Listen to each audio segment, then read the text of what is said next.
Margaret the Bread Lady. The woman who perpetually rests in the park where Prytania and Camp Streets meet was Margaret Gaffney Haughery, an Irish immigrant with a devastating early life. Margaret lives in the memory of New Orleans as a devout Catholic, extraordinary philanthropist, and the friend to orphans of all denominations and races, despite her early circumstance of being an orphan herself. However, the primary documentation paints a portrait that is slightly off-center from the image etched in literal stone. 2 books have been written about her in 1958 and 1996, along with a profile in 1953, but a 2014 master's thesis from the University of New Orleans by Adrienne Luck seems to provide the most insight using primary sources into the life of the beloved breadwoman of New Orleans. Let's take a look at what Luck found and what else I found, because there's one thing that's left out of any biography I've found so far. Margaret did have family who she knew after her parents died. Early census records and newspaper bios say she was born in Maryland. However, documentation points to her being born in Tully, Carrigaline, Ireland. She was 5th born of 6 siblings: Annie, Mary, Thomas, Kevin, Margaret, and Kathleen. Her father, William Gaffney, was a farmer. Her mother was Margaret O'Rourke. After several years of poor crops in Ireland, William decided to move most of his family to America in 1818. He left his 3 oldest children with his wife's brother, Matthew. The journey to America took 6 months because of bad weather, during which their belongings were destroyed. Because the voyage took so long, they were reduced to starvation rations. Some sources say each person on the ship was allowed only 1 cracker per day. Margaret and her family settled in Baltimore. Her father was able to send money to Matthew for the care of his children. He had almost saved enough to send for them when he, Margaret's mother, and youngest sister Kathleen were claimed by disease in 1822. Her other sister, who immigrated, Kevin, disappeared after their parents died. It is assumed he went west or died himself. Margaret was left an orphan. The Gaffneys had befriended another family, the Richards, on the journey from Ireland. Mrs. Richards also lost her husband to disease and took Margaret in, but Margaret was not much more than her domestic servant to earn her keep. The Richards did not have the means to educate Margaret. As an adult, she found work in a hotel where she met and married Charles Haughery on October 10, 1835, at the Baltimore Cathedral. Charles was sickly, and Margaret convinced him to move to a better climate, New Orleans. On the ship Hyperion, they arrived in New Orleans on November 20, 1835. Margaret had a baby girl who she named Frances soon after. However, Charles's health did not improve in New Orleans, and a doctor recommended a sea voyage for his cure. Margaret had experienced a harrowing 6-month sea voyage as a child. Her own experience should have provided evidence that this was not a cure, but Charles left for Ireland. Frances was claimed by cholera shortly after she was born. Some months later, Margaret received word that Charles had died on the voyage. For the second time in her life, at 23 years old, Margaret lost her entire family. Around this time, in 1836, James Gallier, another Irish immigrant, completed his first major project in New Orleans, the St. Charles Hotel. He had gotten the job because of the influence of the chief stockholders, who were also Irish, like James and Margaret.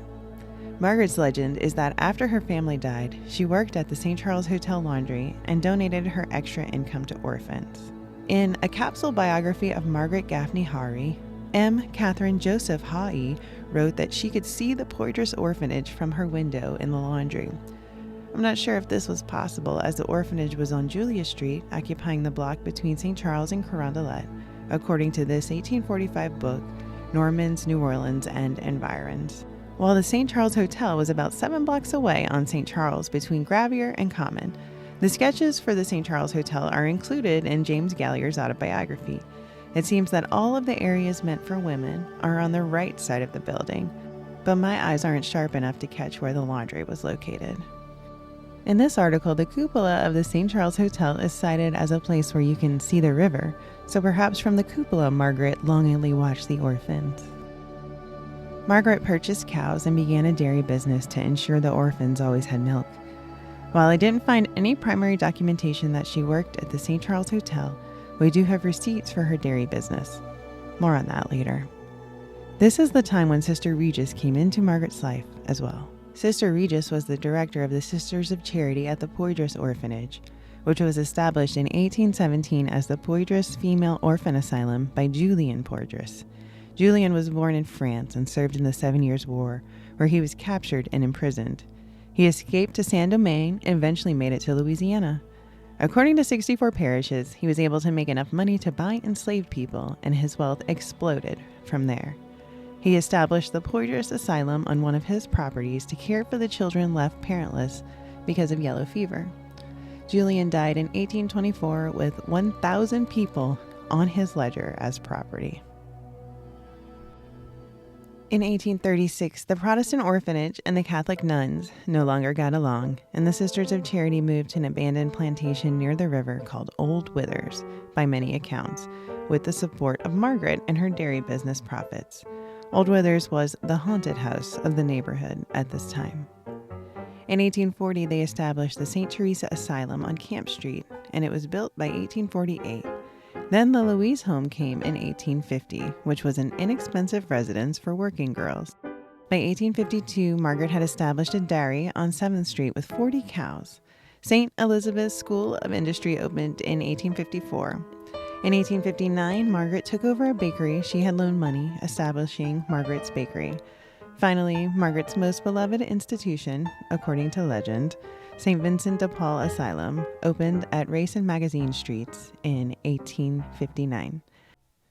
In 1862, Sister Regis died. After Sister Regis died, Margaret lived for another 20 years. She had to trust others to help her with her affairs because she was illiterate.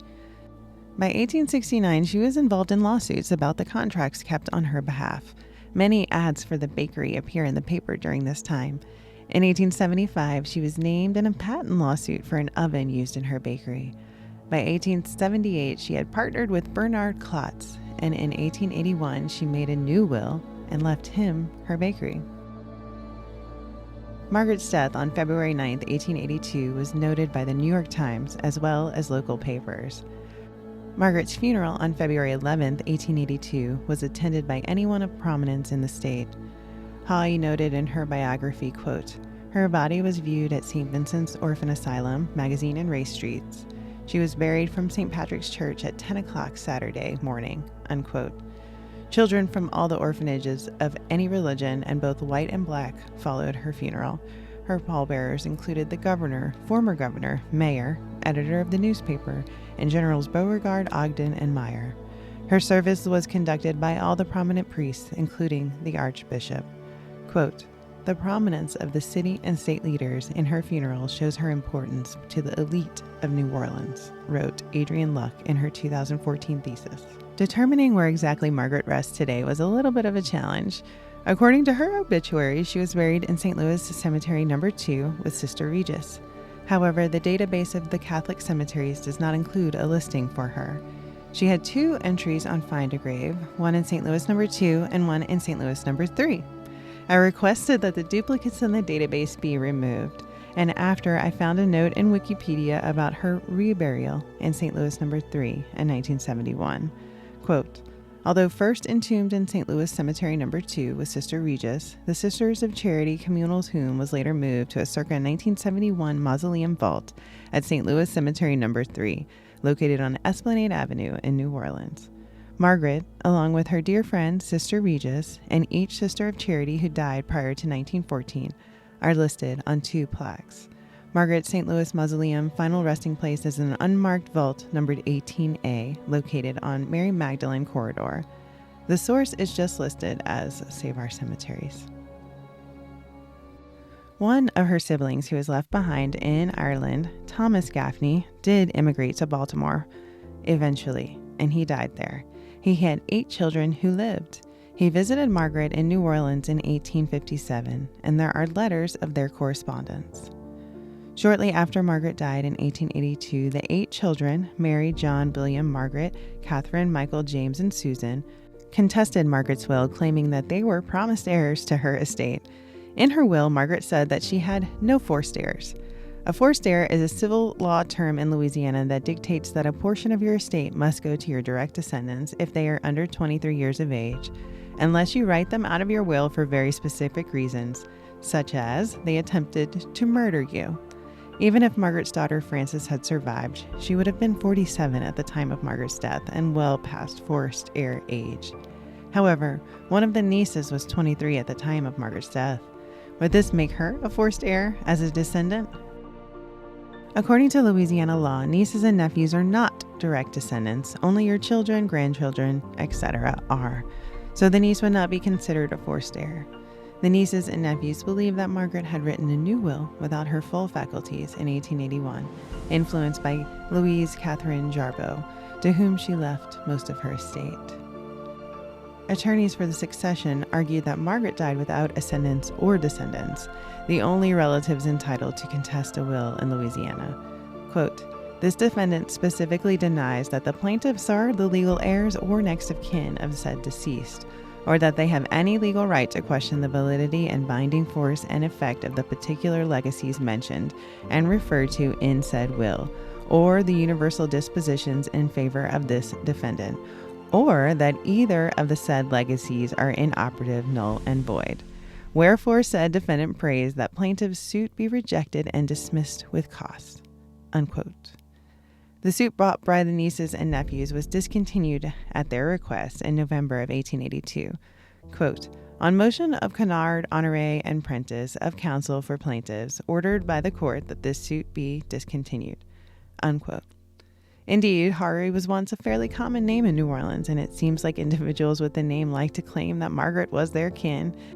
There were at least 5 Margaret Haugherys in New Orleans. There were other Haughery families, some of whom claimed familial connections to Margaret. For example, Charles Haughery, another baker, claimed to be Margaret's brother in his obituary. He died in 1914 and he was 67, so he was born in 1847. Margaret's parents died in 1822. Margaret would have been 34 when he was born. He lived in New Orleans for 57 years, arriving in 1857. Further, his name would be Gaffney if he was Margaret's brother. Margaret's husband's name was also Charles, so it's unlikely that he had a living brother named Charles, but he died in 1836, and the second Charles was not born until 1847. Margaret was known to claim people as her foster children. For instance, Bernard Klotz is often remembered as Margaret's foster son. It's unclear who the husband mentioned by the niece is, since Margaret's husband died in the 1830s, but that does provide a question mark around the brother Charles and whether he was possibly a secret child. Or perhaps orphans took the name Haughery in honor of Margaret. Or maybe the newspaper saw a sibling with a famous name and made an assumption. There are many possibilities to explain why Haughery was such a common name in New Orleans in the 19th century, and I assume this is something we'll never really know the truth behind. There are several persistent legends about Margaret, including that she was a great businesswoman. Bernard Klotz, her partner in her bakery, whom she is said to call her foster son, was sued by Charles Macready and Nicholas Burke, the executors of her estate, because he wanted to appoint himself liquidator of the estate. John B. Camworth testified in the case. He said he knew Bernard since 1862, so more than 20 years. John claimed that Margaret took as much as 60 days to pay bills before Bernard took over in 1878. The other witnesses who testified also said that they understood that Bernard was managing the business. Quote, "Mr. Corton of the firm Corton and O'Donnell was acquainted with Mr. Klotz and knew Margaret Haughery intimately. Mr. Klotz managed the general business of Margaret Haughery and Company, and to the knowledge of witness, managed it very well. Margaret often told witness that she knew nothing of the business, but left everything to Mr. Klotz." Unquote. Bernard wasn't the most honorable man, but he won this case. The judge concluded that Margaret's business prospered because of Bernard's business skills. The reason it's so unbelievable that she would be a business mastermind is because she could not read or write. Her illiteracy is a fact agreed upon by all sources and confirmed by her marking her will with an X instead of signing her name. She could not manage the affairs of a business without literacy to any significant degree. Another legend about Margaret is that she somehow held a patent for an oven, even though she was illiterate. The patent was actually held by Hosea Ball of New York, issued in 1856 and reissued in 1869 and 1870. He used her name when he sued for patent infringement over another invention in 1875, but his first patent in 1856 was issued before Margaret even owned the bakery in 1859. He lost his case. The court said that his 1870 patent reissue was for a substantially different invention than his first patent, and therefore invalid. Another legend is that she only had 2 dresses, but her will revealed movable property such as furniture, silverware, and wearing apparel, which was nice enough to leave her closest associate, Sister Irene. Sister Irene, whose birth name was Louise Catherine Jarboe, was named as the bookkeeper before Klotz began managing the business, according to the court testimony. She was buried with Margaret in St. Louis Cemetery No. 2 in 1902, and the Sisters of Charity grave, so she would have also been moved to the St. Louis No. 3 mausoleum in 1971. It is often a joke that relationships remembered as good friends were obviously more, but described in ways that suited the times they lived in. In her thesis, Adrienne Luck points out that friendships between women were considered innocent at this time, as women were not thought to have sexual desires outside of marriage. However, The Mysteries of New Orleans was published during this time. It was a fictional serial that was printed in a German newspaper in the mid-1850s in New Orleans. In 2002, it was translated and published in English. It contains the first account of lesbians in literature that we know of in the United States. So there were some thoughts about women and their friendships contemporaneously as well. Luck goes on to say it's possible to speculate about the relationship between Margaret and Sister Irene. I think we can go further and speculate about her relationship with Sister Regis also. Margaret was buried with Sister Regis, and then Sister Irene was buried with her, both described as intimate friends. In 1953, Haughery wrote, quote, "In later years, many times Margaret was heard to say, 'Sister Regis was all to me when my husband and child died.' Margaret assisted Sister in many ventures. They remained close friends until Sister's death in 1862. They suffered privations together. They planned together. Both were dreamers of dreams. But more than that, they were women of action." Unquote. I reached out to Frank Perez, who runs the LGBT+ Archives Project in New Orleans, to see if he had any insight about the legacy of Margaret. His response made me laugh out loud. He admitted that his expertise is not in the Catholic legend named Margaret, but he did recommend another source. He also offered, quote, "I wouldn't be surprised if they were all lesbians," unquote. Located on New Levee Street, Margaret's Bakery was right by the river. According to this map of reports of illegal vice in 1846 through 1862, Margaret's Bakery was right in the thick of the illegal activity. This was the time when vice had taken over the city. Some authors described brothels on every block. In 1857, the city tried to regulate vice and passed the Lorette laws requiring a license for brothels and sex workers, which eventually led to the creation of Storyville 40 years later. Did the accepted vice culture of the city influence the devout Margaret? Since Margaret was illiterate, we have no personal notes or letters or diaries to rely on for her perspective. Quote, "The story of her unselfish giving until the day of her death is a chronicle that is almost beyond belief," unquote, wrote M. Catherine Joseph Haughery in her June 1953 biography. Indeed, the stories of Margaret's giving are beyond belief because they were likely embellished. Adrienne Luck wrote in her 2014 thesis, quote, "Haughery is best remembered for her charitable deeds and generosity. However, the Catholic Church has records of only a few of her donations. Margaret Haughery is remembered for helping establish St. Patrick's Orphan Asylum, but she's only mentioned in one of the New Orleans Female Orphan Asylum's early reports located at the New Orleans Archdiocese Archives. According to the Acts of Incorporation of the NOFOA, the first money raised for the asylum was $20,000 from a fair given by the ladies of New Orleans in the old St. Louis Hotel," unquote. In addition, Luck found receipts showing that Margaret didn't give away milk. She actually sold the milk to the Catholic Church for the orphans. In 1953, Haughery pointed out that, quote, "No one ever asked how she managed to give so much to charity," unquote. But Haughery also gives us this insight, quote, "Many of Margaret's friends were women from the wealthiest families of New Orleans. Like the poor, they also came to her for help. Someone has said of her that she singled out the poor who needed her charity and the rich who needed her solicitude, unquote. Such a similar story to Marie Laveau, and at the same time, Margaret died in February of 1882. Marie died in June 1881. Both received mentions in the New York Times after their death. Both seemed to have the gift of gab and becoming a friend to everyone, rich or poor, even though they were outsiders. Quote, Margaret endeared herself to the many, not only for her charitable works, but also for her own qualities. Her features were plain, but her eyes were always lighted with good nature. Everyone coming to her in sadness left with a lighter heart. Always talkative, she was in perennial good humor, unquote. Almost as soon as Margaret died, the idea of honoring her with a monument was spreading. In an article about the monument's dedication in 1884, the author wrote, quote, on the next day after her demise, Mr. George Horner, a prominent merchant of long residence in the city, conceived the idea of soliciting subscriptions for a public monument to the memory of this benefactress. He was warmly seconded by other leading citizens, and an executive committee to take measures to secure the erection of a suitable memorial was organized as follows. George Horner, chairman, W.B. Schmidt, F.N. Ogden, J.A. Shakespeare, Jules Aldridge, W.R. Lyman, and General F.T. Nichols. John G. Devereux, treasurer, and S.D. Ottey, secretary, unquote. No large gifts were accepted for the monument. Alexander Doyle was commissioned as sculptor.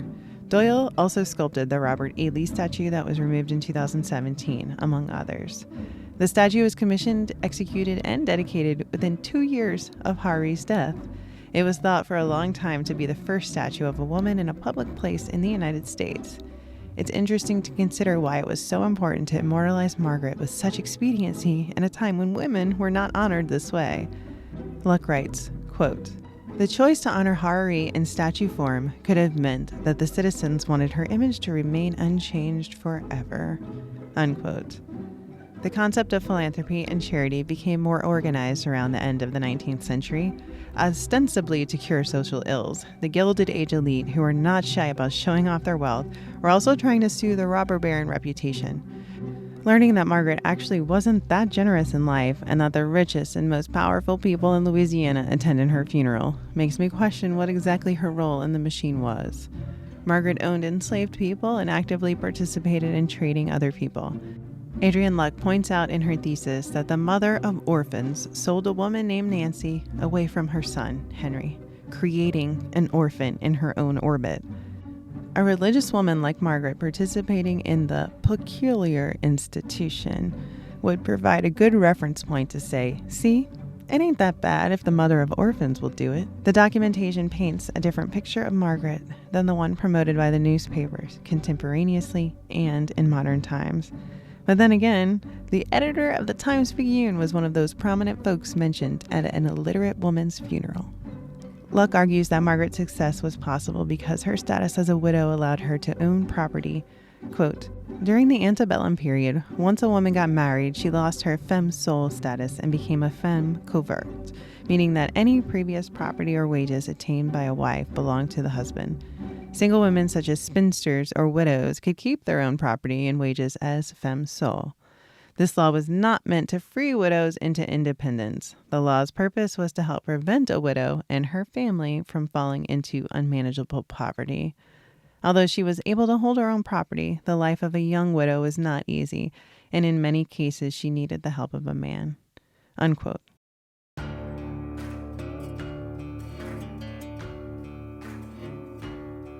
Margaret didn't have a family to care for in widowhood. The Catholic culture of New Orleans provided an honorable place for unwed women. While Margaret never took an official religious role, her charitable gifts and work with the orphans earned her a reputation as a benevolent woman, argues Luck. It's times like these that I wish I could reach back through time in some concrete way to ask my 3 generations of ancestors named Annie, my 3 times great-grandmother Annie, my 2 times great-grandmother Annie, and my great-grand-aunt Annie, what they thought of Margaret. Yes, they named daughters after themselves for generations, but the Annie stopped with my great-grand-aunt because she never married nor had children. My 3 times great-grandmother became a widow in 1870, and unlike Margaret, she had to remarry. She had no means to support herself without a husband. Her daughter, my 2 times great-grandmother, was a first-generation American, 21 years old when Margaret died. Her family came from Northern Ireland, so they weren't Catholic yet, but they lived in the vicinity of the Margaret Enterprise, only a few blocks from Margaret's beloved St. Vincent's, on Chippewa Street between Orange and Race. My great-great-grandmother Annie had her own enterprise running a boarding house. She was possibly one of the mourners at Margaret's funeral and was likely one of the donors to her sculpture fund. Her daughter, my great-grand-aunt Annie, became a playground supervisor for the New Orleans Department of Recreation in 1919, and we'll meet her and her playground, Annunciation Square, next. Please like and subscribe for more tours and stories from the deep. Coming soon.